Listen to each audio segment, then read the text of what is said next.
Donc voilà, je vais vous parler de la cohésion qui peut exister entre la maturité des arbres, la maturité des forêts et la maturité humaine, et plus particulièrement la maturité de la sensibilité humaine, la maturation de la sensibilité humaine, et ce que l'on peut perdre si on perd l'un, comment ça se répercute dans l'autre.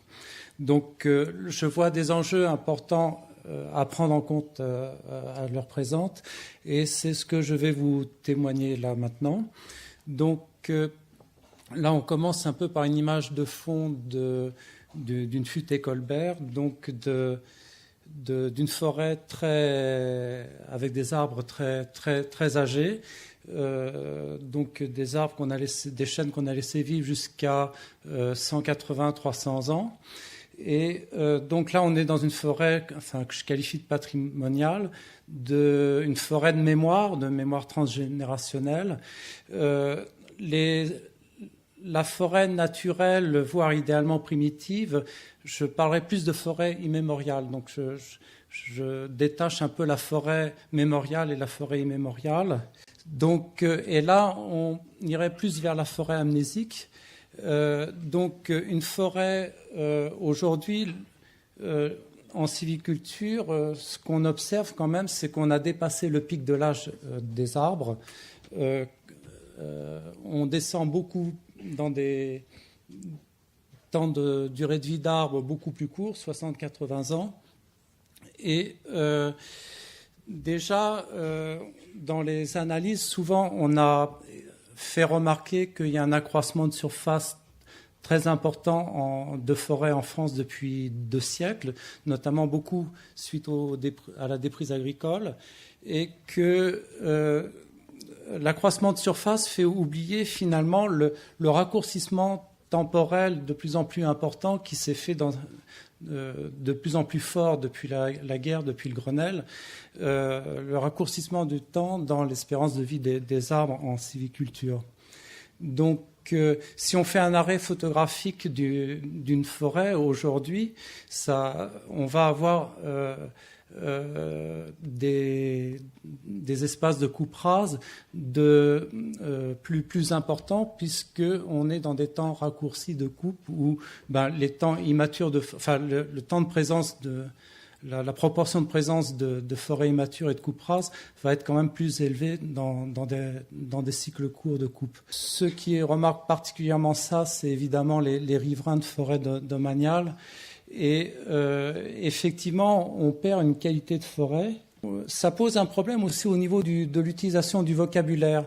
Moi, ce qui m'a frappé, c'est que quand on parle, par exemple, de steppe, pour parler d'une végétation qui ne dépasse pas le genou ou la taille, quand on parle d'un milieu naturel, on parle plus de steppe. Quand on parle d'un milieu qui a plus une fonction sociale, on va parler de pelouse. Quand on parle d'une production économique, on va plus parler de champs céréaliers ou de pâturage. Donc, quand ça ne dépasse pas la hanche, les fonctions sont beaucoup plus détachées. Le mot forêt, lui, il englobe tout. Donc, derrière, ça entraîne quand même ça se répercute au niveau des décisions où on ne fait pas attention au degré de forêt. Enfin, il manque du vocabulaire pour parler du degré de boisement, de la qualité de boisement. On a peut-être plus du vocabulaire technique pour parler du mode de sylviculture ou alors pour identifier l'espèce, une chênaie, une pessière. Mais il nous manque que du vocabulaire de degré de boisement, de forêt. Ça pose des manques de discernement qui vont se répercuter après dans des décisions technocratiques de gestion forestière ou de conservation de l'environnement. Le vocabulaire est également connoté, c'est-à-dire que pour des stades préliminaires de forêt, si on a une forêt qui va vers le stade sauvage, on va plutôt parler de friche. Si on a une forêt qui va vers le stade exploitation forestière, on va parler de parcelles en génération. Donc, on sent que le mot parcelle en génération est beaucoup plus positivé que le mot friche. je vous laisse imaginer si on parlait de friches régulières monospécifiques et de nature en régénération, ça pourrait complètement inverser le rapport de perception, mais le vocabulaire déjà conditionne nos appréciations. Mais je pense que pour le promeneur, l'attrait dans les deux cas n'est quand même pas très fort. Donc ensuite, eh bien, je voudrais vous parler un petit peu d'études scientifiques faites par Wilcox et Brett Ellis, des chercheurs américains, qui ont remarqué que plus on développait les milieux ouverts, plus ça amenait des super propagateurs de la bactérie Borrelia qui génère la maladie de Lyme, donc en particulier la souris à pattes blanches et le cerf de Virginie, qui en milieu ouvert manquent de prédateurs, alors que dans les milieux fermés de forêt, ces espèces de propagateurs diminuent de par la présence de leurs prédateurs. Donc ça présente des problèmes sanitaires d'avoir plus de milieux ouverts. Et inversement, ce que je voudrais faire remarquer, c'est que dans des forêts d'arbres matures, on a un intérêt plus fort pour ce qu'on appelle la sylvathérapie, ce que a généré Georges Plaisance et qu'on peut nettement encore approfondir aujourd'hui. Moi, ce que je voudrais faire, c'est, une demande que j'ai, c'est de changer le terme de fonction sociale de la forêt dans les trois fonctions économiques, écologiques et sociales, et de la remplacer par la fonction psychosociale, en faisant remarquer qu'on pourrait aller vers une vision beaucoup plus profonde du rapport humain-nature dans la vision psychosociale, parce que dans la fonction sociale, c'est que les fonctions récréatives, ludiques, consuméristes, et on n'a pas la dimension contemplative, on n'a pas le côté sylvathérapie ou ressourcement, réenracinement, éveil sensoriel, qui sont quand même des approches montantes aujourd'hui. Là, on peut vivre un peu deux dimensions dans la forêt, l'immersion spatiale ou l'immersion temporelle. L'immersion spatiale, déjà, elle est importante pour se défaire un peu de tous les repères qu'avait fait remarquer Yves Lelay, le tracteur, le poteau électrique, le clocher, même tout l'environnement sonore quotidien. Il y a quand même un besoin d'isolement pour vivre une véritable immersion. Et l'immersion spatiale, dans l'expérience sensible, peut être complètement démultipliée par l'immersion temporelle. Donc évidemment, quand il y a des très vieux arbres dans une forêt, l'immersion temporelle est forte. Les très vieux arbres, je pense qu'eux, ils vont nous donner un déroulé du temps.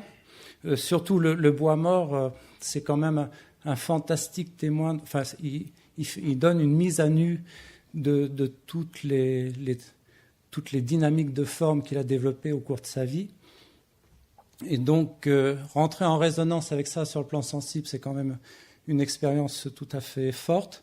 Et puis, donc, avec l'arbre, on est plus en relation avec un déroulé du temps. Dans une forêt naturelle, la grosse différence avec une plantation d'arbres, c'est qu'on n'est plus en relation avec l'âge d'une plantation. La forêt naturelle a dissous complètement son commencement, son origine dans le recommencement des cycles. Donc là, on baigne dans une sorte d'intemporalité et qui est, là j'en ai pas mal parlé dans mes livres, où on déconnecte un petit peu de tous nos rapports, tous nos liens avec nos rapports d'intérêt quotidiens. Donc ça nous replace dans un mode de conscience, je dirais, un peu plus philosophique, plus de relations essentielles à la vie. Alors justement, j'ai trouvé un discernement assez intéressant chez un écopsychologue britannique qui s'appelle Chris Johnson, qui a discerné un peu le paysage que l'on voit, c'est-à-dire le landscape, et un autre paysage que l'on voit beaucoup moins, qui est le timescape, c'est-à-dire qu'il il fait remarquer que souvent dans un lieu, on a une vision scénique dans l'espace, mais on n'a pas la vision scénique du lieu dans le temps. On l'aurait eu on l'a davantage avec des données comme ce qui a été présenté ce matin en archéologie au sein de la forêt. Mais je trouve ce discernement est très intéressant à appliquer à la forêt. C'est-à-dire qu'une forêt où il y a des vieux arbres, que ce soit une Futaie-Colbert ou une vieille forêt naturelle, ont en commun d'avoir un timescape beaucoup plus riche qu'une plantation sylvicole à cycle très court. Toujours un peu dans le domaine de l'écopsychologie, il y a en anglais le mot empowerment qui est utilisé dans un sens très large, c'est-à-dire ça évoque le fait d'avoir tous les moyens de ses actions, mais dans un sens psychologique plus limité, c'est prendre son pouvoir personnel, donc un peu défier, prendre le contre-pied parfois d'autorité ou avoir vraiment l'intégrité de sa conscience. Et dans une pensée de type éco-psychologique qui va plus loin encore, ce qui est très intéressant, c'est que il est évoqué que une autre forme de puissance qui n'est plus qu'on peut vivre, qui n'est plus la puissance de l'avoir, la puissance du pouvoir, ou ce qu'on vit un peu dans une dynamique de course de profit, mais se sentir puissant du fait d'intégrer le temps long, le temps géologique, ce qu'on appelle le temps profond en géologie, c'est-à-dire intégrer la dimension de temps de tout ce qui existe autour de nous, de tout ce qui nous enveloppe, et vivre ça, c'est montrer un petit peu comme une formidable déconnexion avec notre course à la puissance dans le domaine de l'avoir et du pouvoir. Et que quand on vit ça, on sort un peu de l'addiction de l'avoir et du pouvoir et on est dans une autre dimension où là, on est beaucoup moins antinomique avec la nature. Et là, c'est une dimension où on se régénère de la nature. Je pense qu'on pourrait aussi, souvent il y a le mot ressourcement et on parle de réenracinement. Et le mot réenracinement porte une dimension aussi d'intégration du temps long, de tout ce qui nous entoure, de vieux arbres, que l'on n'a pas dans un temps dans le ressourcement. Alors, je remarquais un peu dans une pensée New Age ce terme qui revient souvent de vivre dans l'ici et le maintenant. Moi, ce qui me frappait, c'est que, en fait, celui qui vit le plus fortement l'ici et maintenant, c'est tout le contraire du spirituel. Ça peut être un golden boy dans la spéculation à Wall Street. Et finalement, on a une accélération de notre vie économique où on vit de plus en plus dans un ici et maintenant resserré, restreint. Et ce que je trouve vraiment allant dans la notion d'empuissancement évoquée précédemment, c'est de vivre un ici qui réintègre toute la dimension de l'ailleurs des forêts primitives, naturelles, l'ailleurs sauvage des glaciers ou de déplissement géologique de l'écorce terrestre, et également relier le maintenant, l'instant présent, à des très grandes échelles de temps qui nous dépassent, et de penser le présent et puis ce qu'on va projeter vers le futur en fonction d'une perspective temporelle beaucoup plus grande que ce qu'on a l'habitude de penser un peu dans notre propre temps humain. Donc là où je tire sur la sonnette d'alarme, c'est que dans des forêts où il y a des très vieux arbres, dans des forêts où on a donc de l'organique qui se développe dans un temps plus long que le temps de vie humaine, on est un peu dans une forêt matrice d'éveil sensoriel, d'éveil sensible justement à des durées de temps longs du monde organique et géologique plus grandes que nous. Et quand on va dans des forêts où l'espérance de vie des arbres est inférieure à l'espérance de vie humaine, eh bien, on va plutôt dans une forêt qui va nous renvoyer tout tous les conditionnements psychologiques de l'homme par l'homme, tous les conditionnements psychologique d'une culture de la productivité. Donc cette culture de la productivité inscrite dans le paysage de la nature ne présente plus aucune alternative avec notre monde professionnel et notre monde urbain. Ce que je remarque également, c'est une convergence des convergences de symptômes, que finalement la surexploitation forestière amène au même résultat que la surpêche, c'est-à-dire qu'on perd tous les stades matures des espèces, enfin tout l'âge avancé des espèces. Ce qu'on remarque aussi, c'est que dans les plantations sylvicoles, on a un cloisonnement des âges par parcelle, mais finalement notre société humaine, elle cloisonne les âges, c'est-à-dire que les enfants à la crèche, les vieux dans les maisons de retraite, et puis le noyau de vie active dans le monde professionnel. Et puis également, il y a ce que je mets en parallèle, c'est qu'on développe de plus en plus de paysages amnésiques, et puis on développe, la maladie d'Alzheimer se développe de plus en plus à côté. Alors, ce qui m'a frappé dans la maturité, c'est, ce que je vois dans ce qui est immature, c'est une opposition état binaire survivant-sous-vivant. Qu'on retrouve, justement en surpêche, on est dans des espèces qui sont sous-vivantes. Dans la surexploitation forestière, l'arbre ne vit pas il y a 2/3 de sa vie qui ne vit pas. Et puis, dans l'état mature, c'est l'état unitaire du vivant où on n'a aucun excès, aucun manque. Il n'y a pas d'atrophie, pas d'hypertrophie. Et cet équilibre, aussi bien dans l'humain que dans la nature, permet d'accueillir des états d'évolution plus avancés que l'état où ils se trouvent présentement. Alors, ce que je me posais de questions sur la vocation du forestier, c'est, moi je le vois un peu comme un ambassadeur du temps long en voie de disparition, c'est-à-dire qu'il a été un précurseur du développement durable, et maintenant avec la sylviculture industrielle à cycle court, c'est complètement perdu. Je vois aussi une profession en porte-à-faux entre le système économique et ses logiques et le système des écosystèmes de la biosphère avec leurs autres logiques, et que je vois cette position-là très difficile à tenir, qui est un peu la position du forestier, c'est un peu un ligament qui est en train de se déchirer entre le système économique et le vivant. C'est dommage que je n'ai pas l'image que je voudrais présenter exactement sur des oliviers bicentenaires, mais ce que je remarque aujourd'hui, c'est qu'on a un commerce d'oliviers bicentenaires, donc un besoin de temps long, mais qui devient une compensation du temps long qu'on ne permet plus dans le paysage. Ce qui me paraît important à anticiper aussi, c'est que les risques qu'on développe de mal-être dans la vie urbaine, dans le monde professionnel, avec tous les stress et tous les déséquilibres de crise qu'on connaît, vont pousser les gens vers un besoin de nature beaucoup plus authentique.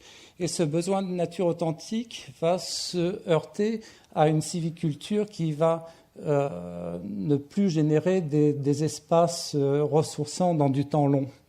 Ce que je vois un petit peu dans des risques conflictuels à l'avenir, c'est que dans un besoin d'accroissement de nature, ça va plus être les paysages de sylviculture industrielle qui vont être attrayants pour le grand public, et on va avoir un télescopage entre la fonction écologique et la fonction sociale, c'est-à-dire elles vont être un petit peu dans un espace resserré mis à la marge, et elles vont la surfréquentation de milieux naturels résiduels va amener des dégradations de ces milieux naturels.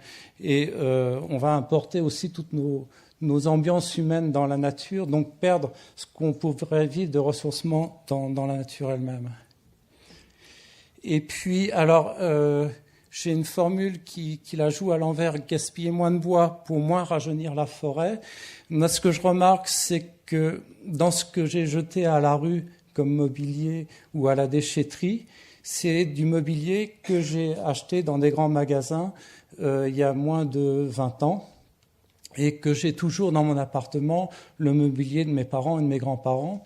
Donc, ce qui me semble cohérent, c'est si on veut avoir des des stades très mûrs de forêt, il faut penser du mobilier qui n'est pas à obsolescence rapide et puis qui ne se démode pas, qui puisse convenir à plusieurs générations successives.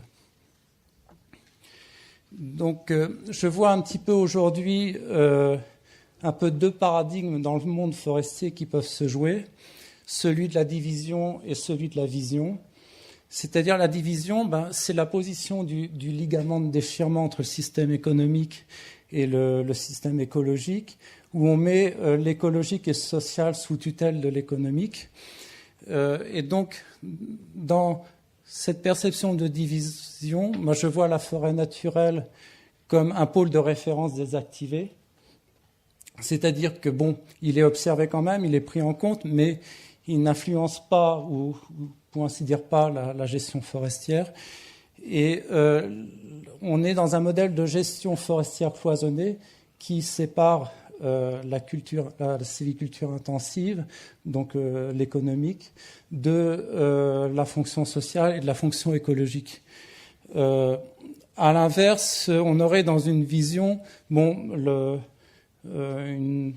pôle naturalité serait beaucoup plus influent, beaucoup plus inspirant, et on aurait une gestion forestière beaucoup plus graduée, beaucoup moins cloisonnante, où les trois fonctions de la forêt s'interpénétreraient beaucoup mieux.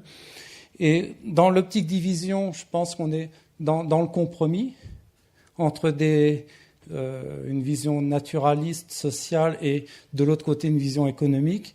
Alors que je crois que dans la dimension vision, on serait dans l'intégration des trois équilibrés, dans le mode plutôt chef d'orchestre et non chef de chantier.